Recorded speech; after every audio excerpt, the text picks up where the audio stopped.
course, another day, another Woodstock update for you here. This time, Michael Lang spoke with the New York Times and said a bunch of interesting things.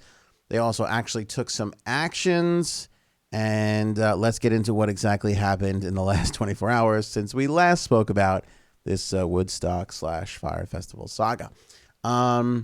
Michael Lang sat down with the New York Times. Obviously, he said the same stuff he was going to say, the same stuff he said in the email that we've covered before. A festival's going to go on. It's going to be great. We're having a lot of fun. A couple of things that he said or elaborated on, which I found interesting, was that he is in talks with people who are, quote, anxious to come in, meaning investors. He says, I quote, "We have a short window to put this back together. That's obvious. We feel it's enough time and there's enough interest that we think we will accomplish it." Since we last spoke, he lost Superfly. Now, Superfly was the production company. People who are actually going to be plugging in the microphones and putting the speakers on. That's what Superfly does. They're gone. They're out too now. So now he doesn't have a financial backer and he doesn't have a production company. So again, the odds continue to stack up against. What he does have is a new lawyer. That's what he's got. Mark E. Kasowitz, if that name sounds familiar, he also happens to be the president of the United States' personal lawyer. According to the New York Times, Kasowitz issued an industry-wide letter on Thursday arguing that Dentsu did not have the right to cancel the festival and instructed all stakeholders, including the entertainers, to proceed as planned. Here's the interesting wrinkle, though, and this comes from Billboard, who obviously has been speaking with all of the artists, managers, and actually I shouldn't say managers, but they're booking agents. Agents in general can be rough people. Booking agents, there's some lovely ones. I don't want to put out a blanket statement, but it is a cutthroat sort of a thing, the booking agents. Anyway, they have had no problem leaking information to Billboard throughout this entire thing. But they said something interesting. Several major talent agencies believe that their contracts became invalid once Dentsu pulled out, saying, quote, "The artist contracts are with Dentsu, not with Michael Lang or Woodstock 50. One unnamed agent told Billboard. What's more, Woodstock's... Oh, we talked about the production part. But yeah, so that is to me an interesting wrinkle because I'm sitting there going, well, the artists are paid. Michael Lang says it's on. You know, the financier pulled out. Who cares? They'll move on. But I don't have access to the contract. Neither does any. You know who has access to the contract? The artist and the company and the festival. That's it. Only two people have access. If that contract reads blah blah blah blah blah Dentsu, they might actually have something there. They might have they might be able to say, forget it.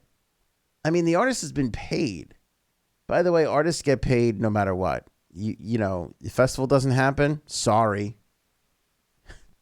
It's like Paulie in Goodfellas. Festival burned down. Expletive, pay me. It doesn't matter. It goes on. You know, you have a leak in the thing. Sorry. You know what I mean? It doesn't matter. Sound system's not working. Sorry. What do you think the artist is going to do? Give you the money back? No, it doesn't work like that. So the artists have been paid. You know, they have nothing to worry about on their end.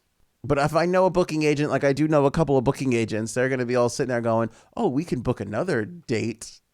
We can go somewhere else and get double the fee. That's exactly what the agents are thinking. So if you're thinking, well, the agents don't care, their clients already been paid, well, bupkis. They're going out there going, hey, you know who's available on the 18th? Imagine Dragons. Want to book them? Want to put them together? You know what I mean? Lang says, and I quote, "We're not even going to have a discussion." Oh, excuse me. I'm sorry. Another agency head said, "We're not even going to have a discussion with Lang until we see that every permit needed for this event has been secured. I'd also like to hear how he plans to convince fans to buy tickets for an event that's been already canceled." This is what one agency head said. Lang said in the New York Times article that the relationship with the talent is solid. They've all been completely paid. And he said that he's not going to postpone to a later date. Everything is routed and surrounding the date that they have, 16, 17, 18 of August. The Times asked him how he intends to earn back the public's trust. Lang responded by saying, the best way to turn things around is your actions, not by your words. He thinks he's days away from securing the necessary permits from the state of New York, which will finally allow him to put tickets on sale. I am dying to see the reaction of people on these ticket sales. Dying to see. Again, if it's a $450 ticket for the whole weekend, general admission, I think this still will sell out. I think you're going to get enough people. Here's, again, you got to think about it this way. This is an embarrassing car accident that we're all driving past and looking at, right? But when you go back and you look at the lineup, what do Jay-Z fans care? What do they care? $450 to see Jay-Z at Woodstock? Shut up. Take my money.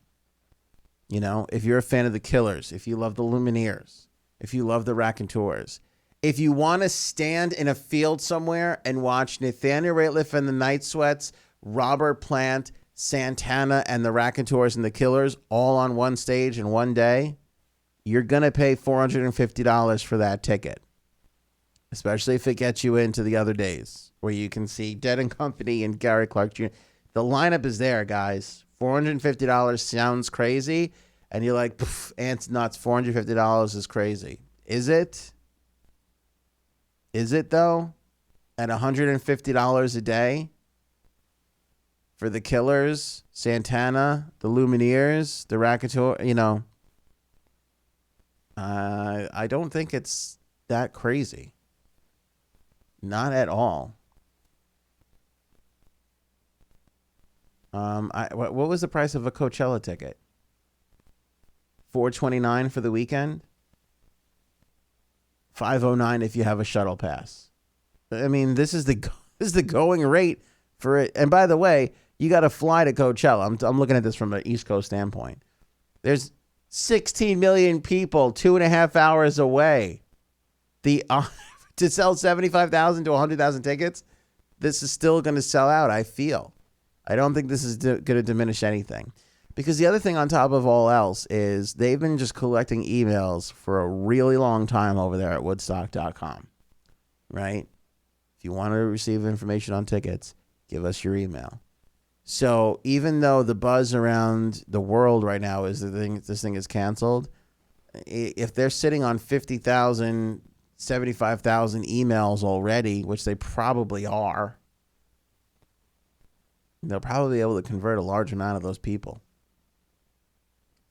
Let's see what happens. I don't know if I'm going to talk about this at all in the next couple days. I think we need to take a smidge of a breather from the Woodstock thing.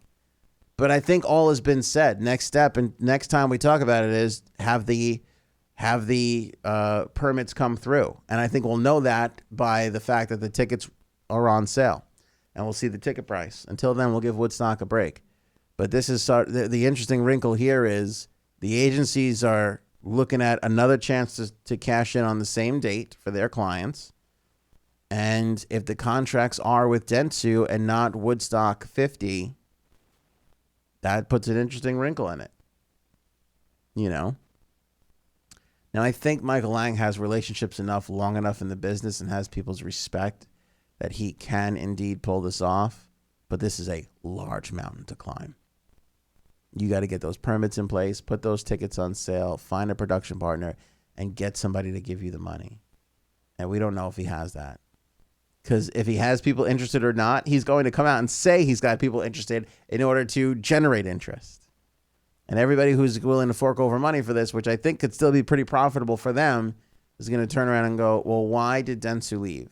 Why did Superfly leave? Why did AEG and Live Nation not jump in on this? What's the core issue here?